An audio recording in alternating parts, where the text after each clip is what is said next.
We are live on, looks like we're live on YouTube, and we are live on Periscope. Hold on just a sec.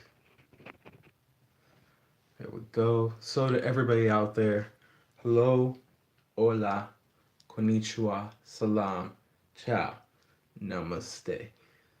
Peace to all. This is the Pink Elf in the Room conversation. And what we are going to be discussing for today is about saving time for self. And what exactly do I mean by saving time for self, for yourself? We are always in hustle and bustle mode, constantly looking to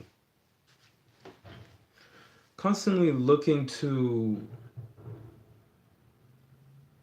do our work, go to college, go to school, eat, sleep, take care of children, whatever it is, we do that all the time, and the cycle repeats itself over and over and over and over and over and over and over and over again and over again.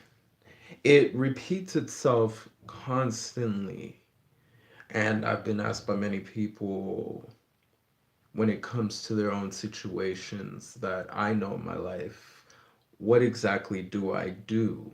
How do I change this? What do I do? And you have to understand, you create everything. Everything, you may not believe it. Remember, you may not believe you create these situations. You may not believe that you decide to get married or be with that person. You might make an excuse that because of how that person was, that's why you're with them or whatnot. But there is no excuse. You created something, whether it's relationship, you created something, whether it's being working that job. Maybe you don't even like the job. You created something in a business and maybe it's not going your way or whatnot. Maybe it is. Again, it all depends. But you are creating everything. You are also creating the matter of whether you spend time with yourself or not. And a lot of us choose not to spend time with ourselves over how important it is to spend time. That doesn't mean it's everybody's not choosing time to spend time with themselves. No. But a majority of us do not spend time with ourselves to get to know ourselves because we're too focused on hustling, as we would say, working, creating things, making sure things are in order or whatnot, instead of making sure we are in order. You can't have anything in order if you're not in order. You can't put things into motion if yourself is not in motion. So, let's just simply start with this. Understanding at the end of the day that it starts with you. It starts with the self. And what I mean by that is taking that first step to know you, to sit down with yourself and seriously get to know what are your likes, what are your dislikes, and everything, what works and what doesn't work for you, not what someone tells you. Remember, the biggest issue with most of us, we put limits on ourselves due to moral standards of what people have taught us in our reality that are real. So because of that, we believe there is a certain way of going through things. If we're not happy with life, we believe there are certain things we have to do morally correct to have the life we desire. Instead of looking towards, is there something that works for you in creating that lifestyle or anything you desire, or is there something that does not work for you in creating the lifestyle or whatever you choose, in a sense. When you sit down with yourself, you get to know those pieces of you. And that's something, even for me, in my own experience, I never really sat down with myself and got to know me. Even when I was alone, I was constantly in motion. Yes, and that's the other thing with most people. You can be alone. But alone and knowing self are two separate things. And the reason why I say that, in my own experience, I've been alone several times. But I would always occupy myself with something else. Maybe I'd play some games. Maybe I would start drinking. Maybe I would start gorging on food or whatnot. Maybe I would start watching something. I would always occupy my mind with something else instead of doing what's necessary for myself. And it took several years to get to that point of realizing I have to really know myself. This is why I constantly tell people, look yourself in the mirror and tell yourself you are going to love you no matter what. Tell yourself that. Because that's what I had to do for my own self, is tell myself those things. So,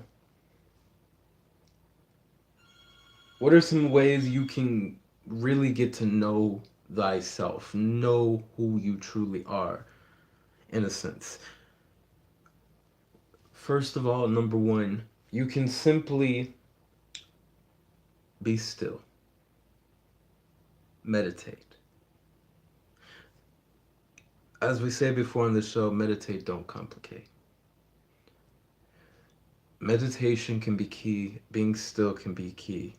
It can be maybe I tell people, do can you do 15 minutes in the morning and 15 minutes in the evening? Maybe you can't do that. Can you split that? Can you just do 5? Can you do 2 per hour or something? 2 minutes of meditation where you're still. When you figure it out to that ideal, you find what how it can benefit you in a sense of creating what you desire. Being still is allowing yourself, even as the world is in motion, to go within self and know the information within who you truly are and be able to gain access to that. Things that you think you don't know that you truly do know. And maybe it takes time for you to sit still and not move. Just breathe.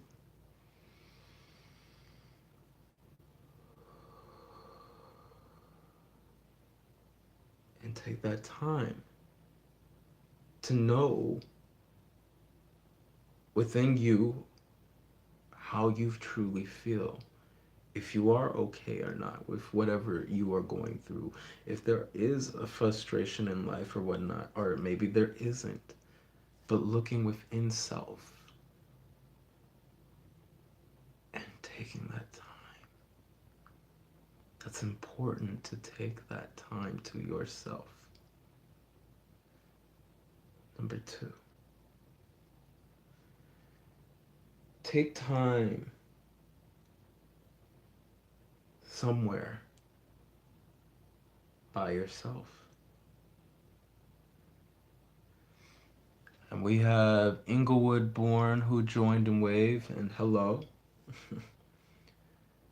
Take time to seriously know yourself. Go somewhere quiet where you can relax by yourself, where there's not a lot of noise, where there's not a lot of people chatting, where there's not a lot of hustle and bustle, where you can be by yourself. That can be being in nature. Maybe you know a good forest to go to. Maybe you know okay, well, hello.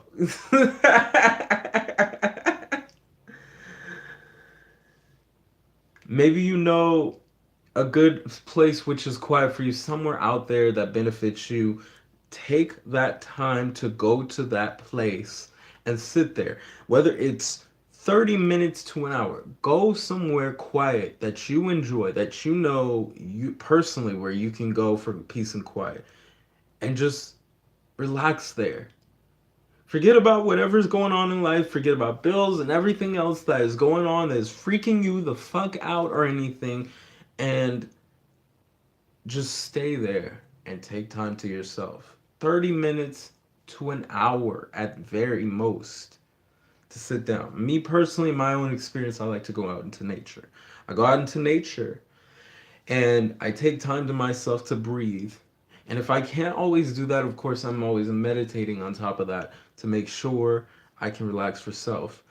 Just hearing the rustling of the trees, whatnot, the leaves, the birds chirping, it's very calming to me because of the fact that it allows me to recuperate my own energy of how I feel about things. And that's what it is meant to do. Not only to recuperate, but for many people who are still trying to understand themselves, it gives them time to organize themselves and possibly time to organize their mind about how they feel about where they are in life, or where they are with their emotions, or where they are in general. It all depends on the person, give or take where you're coming from and what you are creating in your life.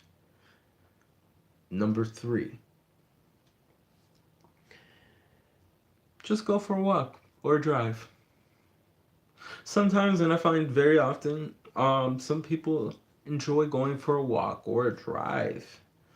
A walk can clear your head. I do it a lot of the time as well. I go for a walk sometimes just to clear my head and think about a few things. And I walk in silence where I don't really talk about anything. I'm just walking where I hear my footsteps. I might hear the trees rustle or whatnot. And it gives me time to actually relax, actually really enjoy something for what it is in that moment. That's the thing, the moment. You are enjoying it in the moment, even when it comes to the meditation, even when it comes to a place where you enjoy. Whatever you hear, the rustling of trees, maybe water, water pipes, or water through a river just rustling down. Whether it's simply you hear the chirping of birds or other animals making noise. You hear that in that moment. In my own experience, what that did was put me at ease. For many people, that might put you at ease. And again, it's all depending on what works for you. It helps you to seriously create who you are. In sense, going for a walk, hearing your footsteps across the concrete or the grass or wherever you are, or going for a drive. Some people love to go for a drive because of the simple scenery, perhaps the colors of cars and lights, and so on and so forth during the day and the night, creating something that puts the mind at ease in that its own singular, special meditation. Number 4, affirmations. It is known in the statement that I recall that 100 men can tell a woman, give a woman a compliment, but only one man can give her a negative one, and that will scar her for life. And of course, it can be flip flopped for many men as well in the other aspects. Many men might say that they're tough and whatnot, of course, but there are many who deeply inside feel a certain pain when negative aspects are put to them. But it is also due to this society we live in that tells us how a man should be in any sense in creating who he is or being who he is in a sense. Affirmations, what they can do are allow you to create the energy that is necessary for you to take action or be which you need, which works for you. For example, in my own experience, I used to say I hate myself and whatnot, and because of that, it created a cycle of me not feeling so good about myself, um, having very low self esteem, never feeling like I was ever gonna get anywhere, be around anyone, have someone to care, love for me or whatnot, and that was gonna be the way it was for life, and that was my aspect on life at that point in time, that I just was never good enough for anyone and nobody cared to be with me. And of course, that was a flawed mistake, and that's okay. I was going through my own experience as a human who is being. And as time progressed, of course, as you can see now, um, I'm not the same in any sense. Affirmations, what they can do when you say, I am love, I am, you guys are the gods, and gods. I'm sorry, the gods, the goddesses, and creators within. I am God, I am goddess, I am creator. I am my happiness. I am my wealth and whatnot. And of course, these affirmations do help, but I want to include this as a bonus to this part right here is beingness. Connecting with that also helps. When you are being that which is happy, and I've said it countless times, what does it mean for you to be that way? You'll figure out how to act in a sense. When you are being, it's simply saying, what would you do if you were being your happiness? How would you act? I might say, I'd smile a lot more. I wouldn't care for the negative issues that are going on in my life. And I would, I personally would look at the moment and enjoy it for what it is because it's beautiful. Then do that every day and you'll be exactly that. It's literally that simple. We as a species love to complicate things. We think that there's an extra this and an extra that. It has to be, it has to be. And sometimes it's just that simple. Make it simple for yourself, make it count. Affirmations, what they do is create energy for self that rotates within and allows you to be that which you are. That is why I say to people, be careful what you wish for.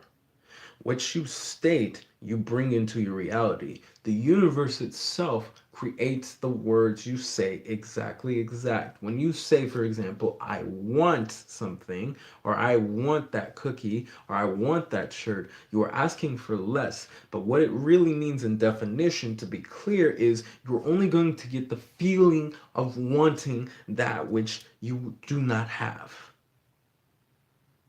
and which you will not gain. So, that being said, you are now stuck in this cycle of wanting something you will never gain because it is a lesser part of you. When you say, I am happiness, I am a millionaire, I have those things, or etc., etc., you are choosing to create that moment. And of course, we talk about the law of attraction and everything, how it creates what you desire. And you have to be willing to create that moment. When you're being who you are truly, and you create that moment, and you seize the moment for what it is, you will gain what you desire. Trust me on this. There was something I was looking into that I really desired one day, but I didn't really care to pay for it at that point in time. What happened was someone asked me, well, simply something like around the lines of what did I want, and I told them about this one item I desired, and I got the item. But I was choosing to realize I already had the item. So I wasn't worried about it in any case that I was never gonna get the item, or no, nothing's gonna change, or I'm never gonna get it. No, I already realized I was going to get the item, so there was no reason to worry about it. And thus it happened and manifested itself into reality. Your energy, your words create the same aspect. What you say becomes reality. So be careful what words you use around yourself. They do have an effect on you. Last one, number 5. Do whatever works for you.